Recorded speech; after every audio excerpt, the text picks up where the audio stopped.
앵무새 죽이기. 하퍼리의 앵무새 죽이기는 역사상 가장 위대한 소설, 성서 다음으로 가장 영향력 있는 책 등에 선정되었다. 하퍼리는 미국 엘라베마주 변호사이자 주의회 의원인 아버지 밑에서 막내로 태어났다. 이 작품은 인종차별이 심했던 미국 남부 엘라바마주에서 실제로 있었던 일을 토대로 썼다고 한다. 주인공 스카웃이 초등학교 입학하기 전부터 2학년 때까지의 일들이다. 어린이의 시선으로 이야기를 전하고 있다. 1960년 출간 직후 미국 전역에서 선풍적인 인기를 끌었고 다음해 퓰리처상을 수상했다. 작품으로 파수꾼이 있다. 프레디 포드햄은 영국 런던에서 태어났다. 정치학과 철학을 공부했고 일러스트레이터로 활동했다. 작품으로는 해즐역과 존 블레이크의 모험을 각색한 그래픽 노블을 만들었고 위대한 개츠비를 그래픽 노블로 작업하고 있다. 저자는 원작 앵무새 죽이기를 최대한 그대로 전달하기 위해 노력했다고 한다. 288쪽에 이르는 두툼한 책이다. 충실하게 원작을 전하고 있어서 읽는 이에게 감동을 줄 거라 생각한다. 글 읽기에 자신이 있다면 원작도 읽기를 추천한다. 줄거리. 잼 오빠는 13살이 되기 직전 팔꿈치 근처가 심하게 부러졌다. 난 6월 가족이 시작한 일이라고 주장했지만 4살 위인 잼 오빠는 딜이 부 레들리를 밖으로 끌어내자고 했던 때부터라고 했다. 딜은 여름방학마다 딜의 이모인 레이철 아주머니 집에 왔다. 딜은 아서 부 레들리를 끌어내자고 제안했다. 부 레들리 집안에는 사악한 유령이 살았다. 그 집 호두나무 열매가 학교 운동장에 떨어져도 누구 하나 건드리지 않았다. 작은 아들 아서 부 레들리가 10대일 때 일종의 갱단을 조직했다고 한다. 어느 밤 흥분한 소년들은 차를 후진으로 광장을 돌고 재판소 직원 코너 씨를 창고에 가뒀었다. 판사는 소년들을 주립공업학교로 보낸다고 결정을 내렸지만 레들리 씨는 아들 아서를 자신이 책임지겠다고 했다. 레들리 집 대문은 굳게 닫혔고 15년 동안 아무도 아서 부 레들리를 보지 못했다. 레들리 씨는 죽었지만 여전히 부를 볼 수 없었다. 딜은 말했다.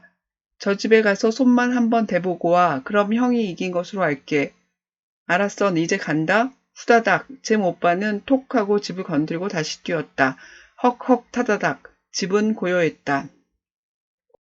우리 남매와 아빠, 요리사 캘포니아 아줌마는 메이콤 주택가에 살았다. 아빠는 변호사이다. 엄마는 내가 2살 때 돌아가셨다. 초등학교에 입학한 첫날 선생님은 내게 글을 읽을 줄 안다면서 아버지한테 더 이상 가르치지 말라고 전하라고 했다. 선생님은 도시락이 없는 월터에게 사 먹으라며 돈을 빌려주겠다고 했다. 나는 말했다. 걔는 커닝햄이에요. 선생님은 월터를 모욕하는 거예요. 선생님은 커닝햄 사람들이 가진 것으로만 살아가는 가난한 사람들이라는 것을 몰랐다. 선생님은 내 손바닥을 때렸다. 나는 운동장에서 월터를 붙잡아 혼내려 했다. 잼 오빠가 달려와 말렸고 월터를 우리 집으로 데려갔다. 월터 아빠는 변호사인 우리 아빠 핀치 씨의 고객이었다. 월터 아빠는 변호사 비용으로 올 봄까지 땔감 한 무더기, 청미래 덩굴, 순무잎이 가득 든 차를 갖다 놓곤 했다. 나는 학교에 가고 싶지 않았다. 아빠가 말했다. 스카웃, 상대를 진정으로 이해하려면 그 살갗 속으로 들어가 상대의 관점으로 세상을 보아야 해. 한 해가 지났고 부 레들리 집 앞 나무 구멍 안에 껌이 있었다. 그 후로 그곳에는 인디언 얼굴이 새겨진 동전 2개가 놓여 있었다. 다시 여름이 되어 딜이 왔다. 딜은 다시 부 레들리를 밖으로 끌어내려 했다. 잼 오빠와 딜은 낚싯대 끝에 쪽지를 매달아 부 레들리에게 보내려고 했다. 아빠가 보고선 이 동네 누구도 너희 장난거리로 삼으면 안 된다. 이웃을 생각해 준답시고 레들리의 삶을 구경거리로 만든 거지. 라고 말했다. 우리는 한밤중 부 레들리 집 뒤쪽 창문으로 가서 안을 들여다봤다. 검은 그림자가 나타났고 바로 이어서 총소리가 들렸다. 잼 오빠는 도망치다가 철조망에 바지가 걸려 속옷 차림으로 달렸어야 했다. 총소리에 마을 사람들이 모였다. 새벽 2시 오빠는 바지를 찾으러 다시 나갔다. 오빠는 바지가 울타리에 걸쳐져 있었고 찢어진 부분도 꿰매 있었다고 말했다. 다시 나무 구멍에 물건들이 놓여 있었다. 변색된 메달, 시계, 그리고 스카웃과 잼의 모습을 한 조각 인형 둘. 우리는 편지를 썼다. 주신 모든 것에 감사드립니다. 하지만 부 레들리의 형 네이선 아저씨가 나무구멍을 시멘트로 막았다. 세실은 아빠가 깜둥이를 변호한다고 나를 놀렸고 나는 세실을 때려 눕혔다. 아빠는 톰 로빈슨이란 흑인을 변호했다. 아빠는 내게 만일 변호하지 않는다면 고개를 들고 다닐 수 없기 때문이라고 이유를 말하면서 학교에서 무슨 말을 들어도 주먹을 휘두르지 말라고 당부했다. 나는 아빠의 약속을 지키는 내가 자랑스러웠다. 하지만 알렉산드라 고모의 아들 프랜시스에게 주먹을 휘두르고 말았다. 아빠를 깜둥이 애인이라고 말했고 집안 망신이라고 했기 때문이었다. 잭 삼촌은 프랜시스 말만 듣고 나를 혼냈다. 아빠는 학교 친구들 아빠가 하는 일을 하지 않았다. 사냥도, 포코놀이도, 낚시도, 술도, 담배도. 아빠는 거실에 앉아 책을 읽었다. 하루는 보안관 핵 아저씨가 아빠에게 말했다. 톰이 감옥으로 옮겨질 겁니다. 올드세럼 무리가 걱정입니다. 변호사님이 왜 이 사건에 손을 대셨는지 모르겠습니다. 아빠는 우리에게 잘 자라고 인사를 한 뒤 외출했다. 아빠가 걱정된 우리는 감옥 앞을 지키는 아빠에게로 갔다. 그때 월터 씨와 무리들이 차를 타고 왔다. 그들은 아빠를 위협하는 것 같았다. 나는 월터 씨에게 뛰어갔다. 안녕하세요, 아저씨. 전 월터랑 같은 반이에요. 월터는 좋은 친구예요. 근데 무슨 일이세요? 월터 씨는 가만히 생각하더니 월터에게 안부 인사를 전해주겠다고 말했다. 그리고 무리들에게 다들 출발하라고 말했다. 커닝햄 아저씨가 친구라고 생각했었는데 어젯밤 아빠를 해치려 한다는 것에 놀랐다. 아빠는 말했다. 아저씨는 우리 친구야. 남부의 작은 마을에서는 폭도라 해도 결국 우리가 다 아는 사람들이고 본성은 변하지 않는단다. 재판이 열렸다. 사람이 너무 많아 1층 로비까지 꽉 찼다. 보안관 핵 아저씨가 말을 하고 있었다. 유월 씨는 아주 흥분해서 깜둥이가 자기 딸을 강간했다고 말했습니다. 따님이 방바닥에 쓰러져 있었고 톰 로빈슨이 때렸고 자신을 강간했다고 말했습니다. 아빠는 유월 양의 멍든 눈이 어느 쪽 눈인지 물었다. 핵 아저씨는 오른쪽 눈이라고 했다. 다음은 유월 씨의 증언 차례였다. 집에 돌아오니 메이엘라가 돼지마냥 비명을 질러대더군요. 내가 뛰어가니 저 깜둥이 놈이 메이엘라를 덮치고 있었소. 그놈은 매일 집 앞을 지나다니는 놈이었소. 오른쪽 눈에 멍이 들었소. 아빠는 유월 씨에게 이름을 써보라고 했다. 유월 씨는 왼손잡이였다. 다음은 메이엘라 양 차례였다. 내가 저 사람한테 옷장을 쪼개주면 5센트를 주겠다고 했어요. 집에 들어와서 내 목을 조르며 때렸어요. 나는 발버둥을 쳤고 계속 고함을 질렀고요. 기절하고 깨어나니 아빠가 고함을 지르고 있었죠. 아빠는 배심원들 앞에서 6월 가족이 사는 모습을 조용히 펼쳐 보였다. 이 가족의 생계를 해결하기에 정부 구호금은 턱없이 부족했고 아버지는 그 구호금을 술값으로 써버린다는 것. 그리고 어린아이들은 늘 감기와 만성 가려움증에 시달렸고 학교에 다니지 못했다. 아빠는 톰 로빈슨에게 일어나 달라고 했다. 자리에서 일어선 그는 왼팔이 불구였다. 아빠는 메이엘라 양에게 물었다. 목 조르면서 당신을 때렸습니까? 누가 당신을 때렸나요? 톰 로빈슨 씨인가요? 당신 아버지입니까? 메이엘라 양은 당신들 다 구역질 나요 하는 말만 했다. 마지막으로 톰 로빈슨이 증인석에 올랐다. 밭일 하러 갈 때 그 집을 지나갑니다. 지날 때마다 뭔가 일을 부탁했습니다. 땔감을 패든지 물을 떠오든지요. 나는 메이엘라 양이 서글픈 존재라는 것을 알았다. 평소처럼 집으로 가는 길에 메이엘라 아가씨가 잠깐 도와달라고 하였습니다. 경첩이 헐거워졌다고 말했지만 아무 문제가 없었습니다.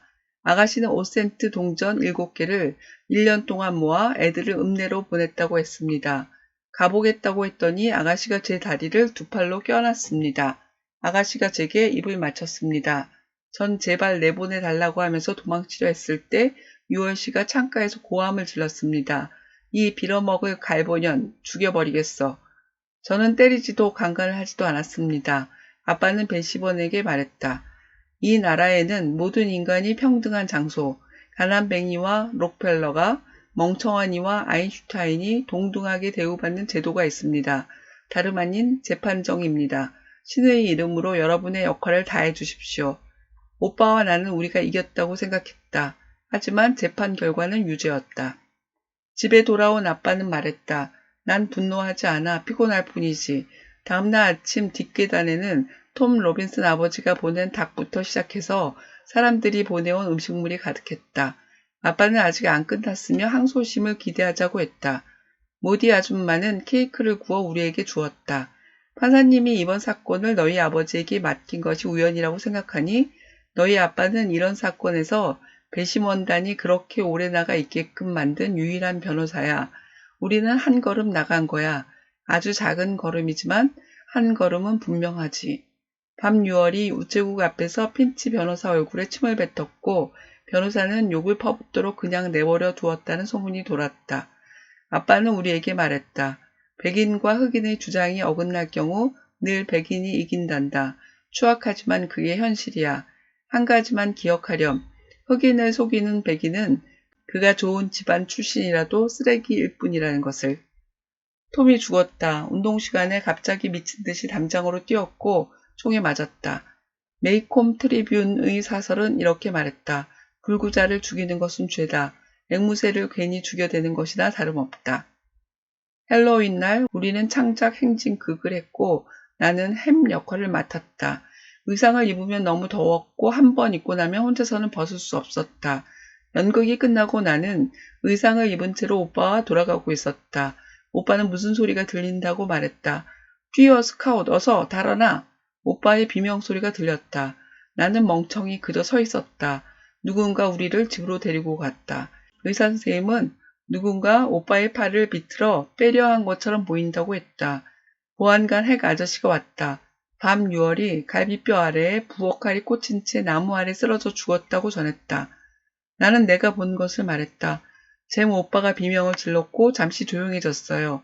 6월 씨가 절 붙잡아 찍어 눌렀던 것 같아요. 그 순간 누군가 6월 씨를 뒤에서 잡아당겼어요. 금방 죽을 것처럼 기침을 했어요. 저 사람이에요. 안녕, 부 레들리? 아빠가 말했다. 아서 아저씨라고 해야지. 아저씨는 너희를 아실 거야. 아서 아저씨는 자고 있는 잼 오빠를 쓰다듬어 주셨고 내게 집으로 데려다 달라고 했다. 나는 아저씨 팔을 붙잡고 부 레들리 집에 갔다.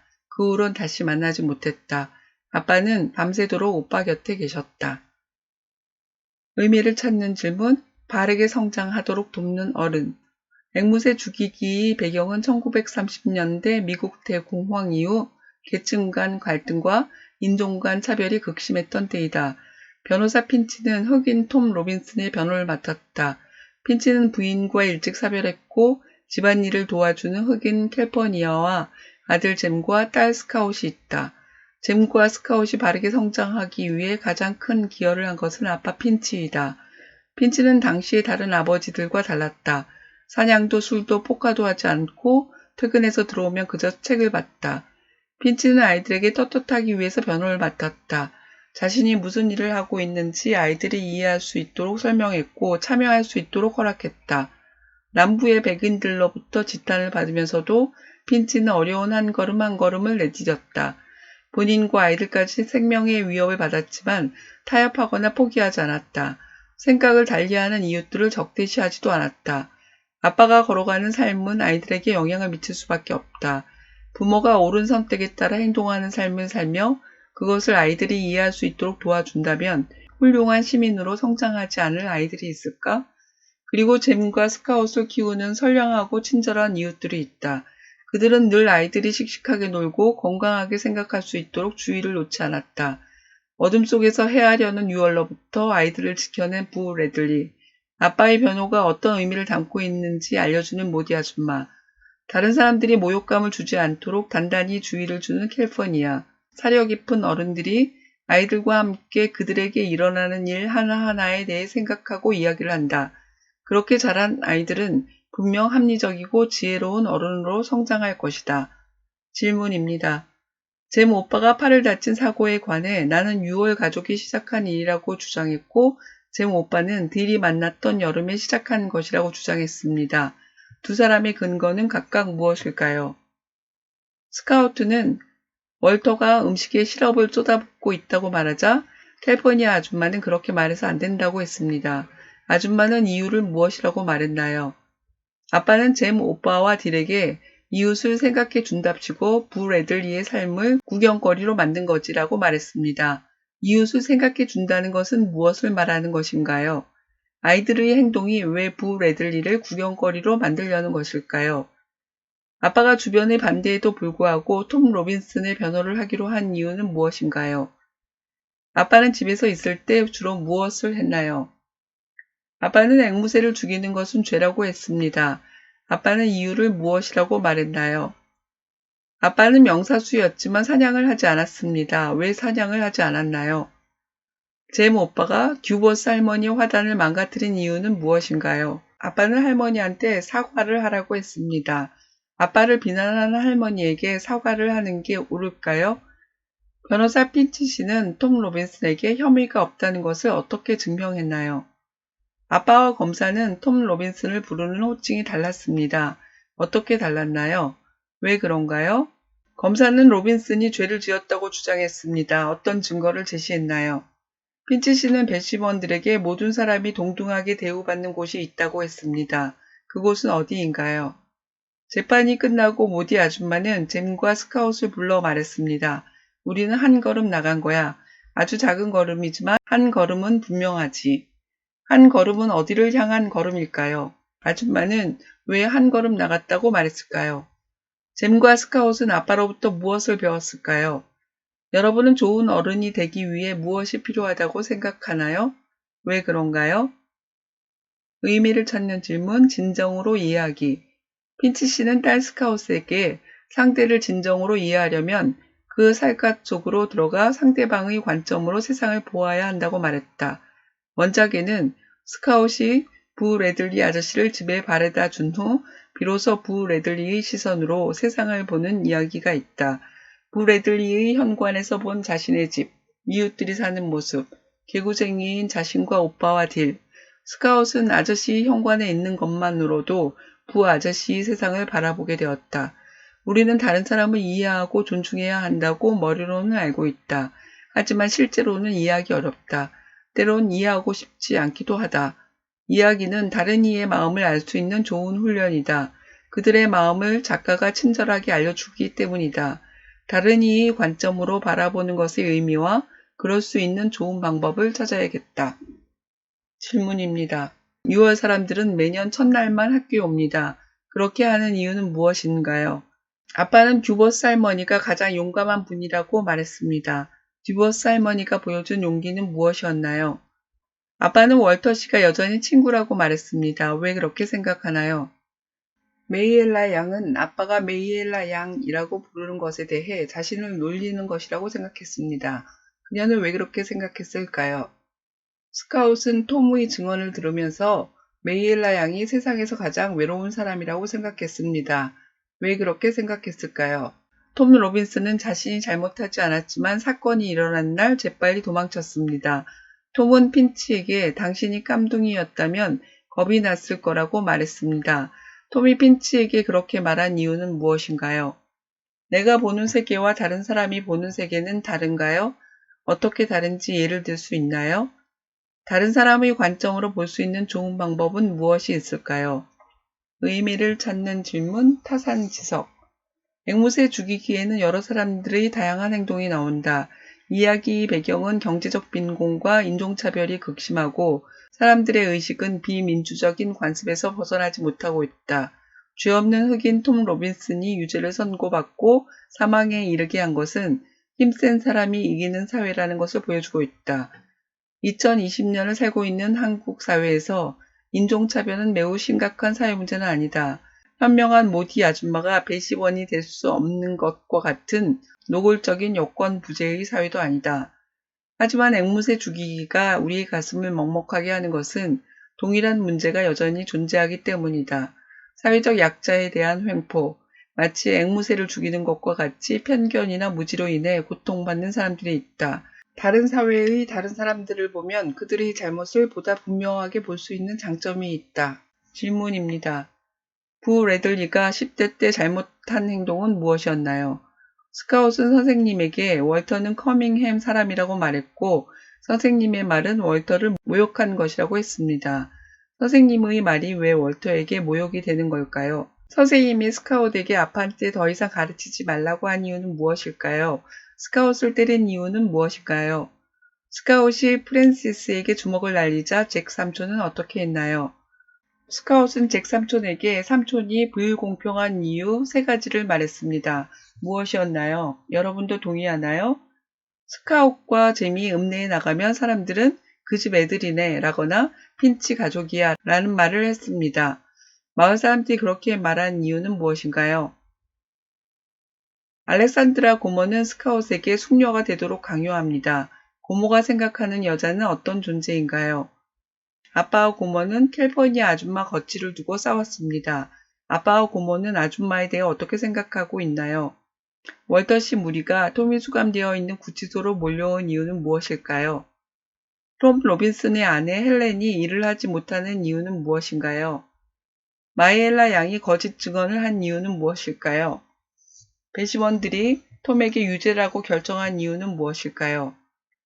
모디 아주머니는 지혜롭지만 배시원이 될 수 없었습니다. 왜 여성은 배시원을 할 수 없었을까요? 아빠는 흑인과 백인의 주장이 어긋나면 늘 백인이 이긴다고 말했습니다. 주장의 옳고 그름은 무엇으로 판명되어야 하나요? 왜 백인이 항상 이겼을까요? 메이엘라 양이 교육을 받지 못하고 유어 씨의 가족이 매우 빈곤하게 살았던 이유는 무엇인가요? 메이콤에 살던 대부분의 백인들은 흑인들을 무시하고 차별하는 것을 당연시했습니다. 그들의 관습이었습니다. 우리 사회에서도 당연하게 행하고 있는 옳지 않은 관습이 있을까요? 예를 말할 수 있나요? 지금까지 그래픽 노블 앵무새 죽이기를 살펴봤습니다. 꼭 읽어보기 바랍니다. 하퍼리가 지은 앵무새 죽이기는 성경 다음으로 영향력을 미친 책으로 꼽힌다고 합니다. 이 책이 사람들에게 큰 영향을 준 이유가 무엇일지 생각해 보길 바랍니다.